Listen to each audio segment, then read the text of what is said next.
Greetings, everyone. It's Kamran, and today promises a whimsical journey into the world of ABC toys. Grab your drawing tools and let's embark on this creative adventure together.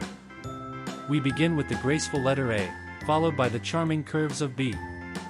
Drawing and painting are my passions, and I'm thrilled to have you join me in this artistic endeavor.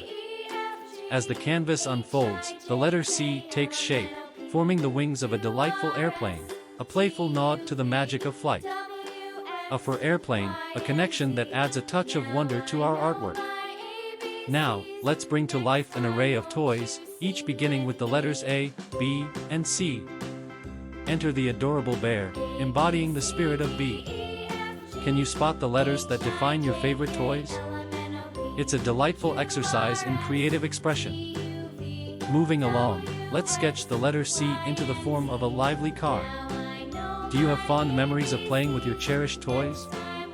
Share your playful moments with me. Now, a question for you. Among these lively creations, which one tugs at your heartstrings as your favorite? Is it the vibrant red A, the soothing blue B, or the lively green C? The stage is set for a burst of colors during the painting process, promising a kaleidoscope of hues. From the energetic red A to the calming blue B and the vibrant green C, our toys come alive in a rich spectrum. The canvas transforms into a vibrant masterpiece that is sure to captivate the imagination. Thank you for being a part of this creative escapade. Join me in the next video as we dive deeper into the world of artistry. Until then, happy drawing and painting, and I look forward to our next colorful rendezvous.